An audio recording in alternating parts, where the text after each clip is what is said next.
Olá pessoal! Somos o grupo Psi Sem Neura do primeiro semestre do curso de Psicologia, turno noturno da Unijorge, que iniciou em 2023. Este vídeo faz parte da avaliação da disciplina Epistemologia da Psicologia, sob orientação da professora Dora Diamantino. O tema desse vídeo é uma breve história da psicologia. Bem breve mesmo. Os integrantes do grupo são Ana Carolina, Gilvanela Damasceno, Luciana Lopes, Maísa Bonfim, Maurício Pereira e Temis Lúcia. A psicologia é uma ciência que se caracteriza pela pluralidade epistemológica e diversidade de objetos de investigação, o que torna difícil a utilização de um único conceito ou definição de psicologia, sendo considerado por muitos autores o termo psicologias como mais adequado para representar essa ciência relativamente nova, complexa e ainda em construção. Podemos dizer que a psicologia colabora com o estudo da subjetividade. É essa sua forma particular e específica de contribuição para a compreensão da totalidade da vida humana. Então, vamos lá entender essa história da psicologia, mas sem neura, certo? Vamos iniciar pela pré-história da psicologia. Não existe um consenso absoluto sobre esta pré-história, uma vez que desde que o ser humano passou a refletir sobre si mesmo, sobre as relações interpessoais e sobre o ambiente social em que viviam, ela teve seu início. Entretanto, não se pode afirmar com precisão onde e como isso aconteceu. Podemos citar a contribuição do Egito Antigo, onde no ano de 1550 a.C., o papiro Gebers mencionou pela primeira vez na história o termo depressão, além de discutir a demência. Existe uma estreita relação entre a filosofia e a psicologia, por isso a Grécia Antiga e seus pensadores têm um destaque no caminho de construção desta pré-história, como as contribuições de Platão e Aristóteles, que se interessavam pelo estudo da mente humana. Também o antigo mundo islâmico teve um papel importante com a construção do primeiro hospital para pessoas acometidas por transtornos mentais, por volta de 705 d.C. E ainda é possível mencionar Ali al-Tabari, que em 850 d.C. escreveu a primeira enciclopédia médica árabe, e também trabalhou e desenvolveu o conceito do que hoje é conhecido como psiquiatria clínica. Na Idade Média podemos destacar contribuições de Santo Agostinho e São Tomás de Aquino. Entretanto, a psicologia como ciência só surgiu no final do século XIX, com a fundação do primeiro laboratório de psicologia por Wilhelm Wundt na Alemanha em 1879. O trabalho de Wundt teve grande influência da neurologia, que tentava relacionar a doença mental com as células cerebrais, da neuroanatomia, com seus estudos sobre reflexo e relação estímulo-resposta, e da psicofísica, com estudos sobre a relação estímulo-sensação.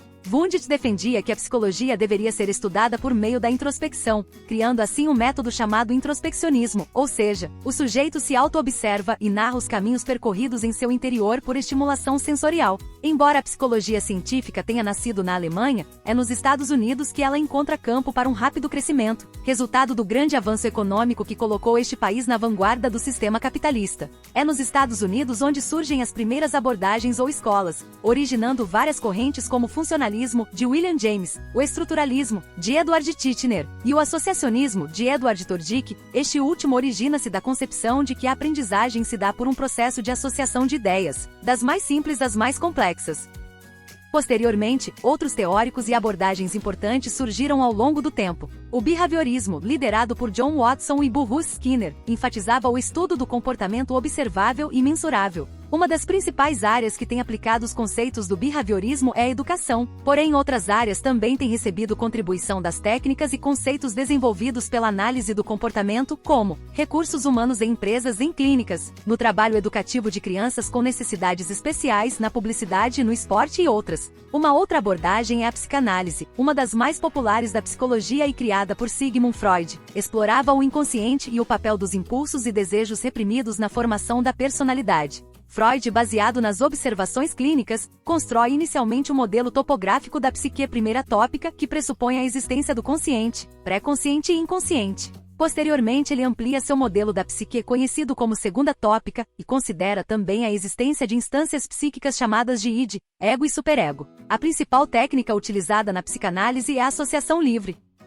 Por outro lado, os autores da Gestalt buscaram construir uma psicologia que levasse em consideração as formas da percepção, ou seja, como as pessoas compreendem o seu entorno. A ilusão de ótica, por exemplo, é fruto de uma percepção enganosa da realidade, mas é decodificada como correta pela consciência e determina o comportamento a partir dessa avaliação. Esse tipo de análise levou à elaboração do paradigma SOR, estímulo-organismo-resposta, se contrapondo ao tradicional SR, estímulo-resposta. A Gestalt, como foi idealizada inicialmente, não existe mais. A Gestalt terapia, apesar da coincidência de nome, não está diretamente ligada à psicologia da Gestalt. Ela foi criada pelo médico alemão Friedrich Perls em 1951. Perls atuou como psicanalista até 1941 e teve uma formação eclética. Os princípios gerais da Gestalt terapia são: valorização da realidade presente, valorização da tomada de consciência, aceitação da experiência e valorização do todo ou responsabilidade.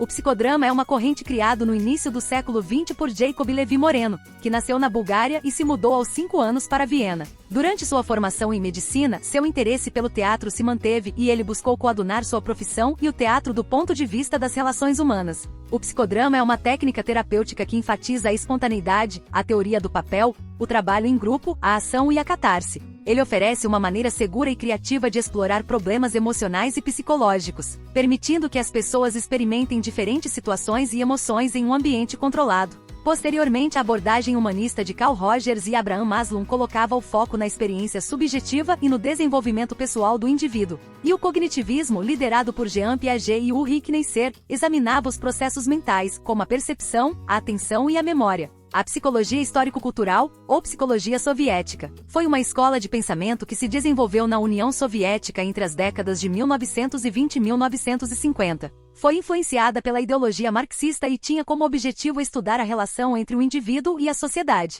A psicologia histórico-cultural teve como principais contribuições a ênfase na importância do contexto social e cultural na formação do psiquismo humano, e a valorização da atividade humana como uma forma fundamental de interação com o mundo. As teorias de Vygotsky, Leontiev e Luria continuam sendo estudadas e aplicadas em diversos campos da psicologia e das ciências sociais.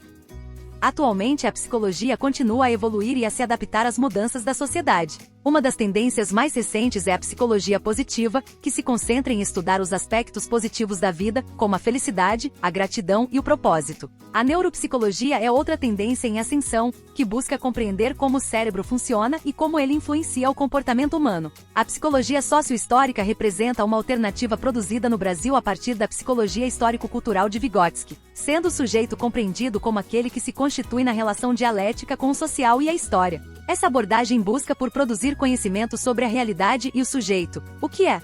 Deixa de ser a pergunta principal para dar lugar à questão de como surgiu, como se movimentou e se transformou. A psicologia social se preocupa com a interação entre as pessoas e com a influência do ambiente social sobre o comportamento. A psicologia clínica continua a ser uma área importante, com foco no tratamento de transtornos mentais e emocionais. E a psicologia organizacional aplica as teorias psicológicas em ambientes de trabalho e em organizações.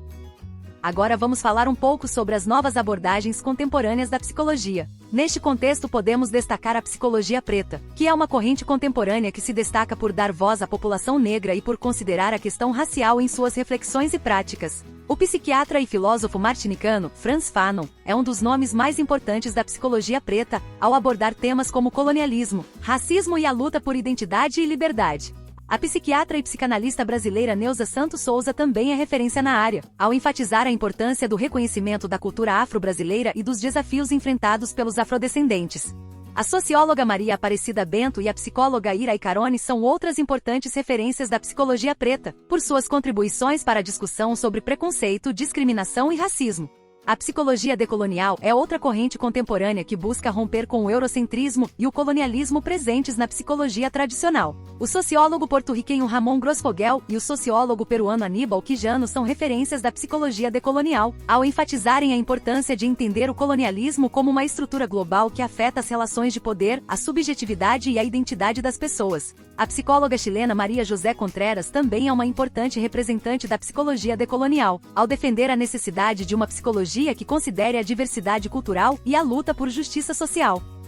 A psicologia feminista é uma corrente que busca compreender como o gênero e outras questões relacionadas à opressão afetam a saúde mental e a vida das mulheres. A psicóloga e professora Valesca Zanello é uma das principais referências da psicologia feminista, ao destacar a importância de entender as experiências subjetivas das mulheres e de lutar contra a violência de gênero. A psicóloga norte-americana Mary Watkins também é uma importante referência da psicologia feminista, ao enfatizar a necessidade de uma psicologia que reconheça a interseccionalidade, ou seja, a interação entre diferentes formas de opressão, como o racismo e o sexismo. A psicologia africana é uma área que busca entender a saúde mental e a subjetividade das pessoas no continente africano, valorizando as tradições, os saberes e as práticas africanas. Os psicólogos Naim Akbar e Kopano Hateli enfatizam a necessidade de uma psicologia que considere as diferenças culturais e a luta por justiça social no contexto africano. Eles criticam a tradição psicológica eurocêntrica, afirmando que esse modelo mantinha a opressão intelectual e perspectivas patológicas dos povos e descendentes africanos. O termo psicologias indígenas abarca uma pluralidade de visões de mundo a partir de uma lógica inclusiva. Psicólogos indígenas censuram a irrelevância das psicologias acadêmico-científicas ocidentais, que foram implantadas colonialmente e classificavam nativos como geneticamente, comportamental e mentalmente inferiores, através de práticas que patologizam automaticamente povos não brancos. Como vimos até agora, a psicologia é uma ciência em constante evolução, que se adapta às mudanças da sociedade e às demandas das diferentes populações e culturas, tendo muito a contribuir para a compreensão da saúde mental e da subjetividade humana. E por isso é fundamental que as diferentes perspectivas e experiências sejam valorizadas e consideradas em sua prática. Até a próxima!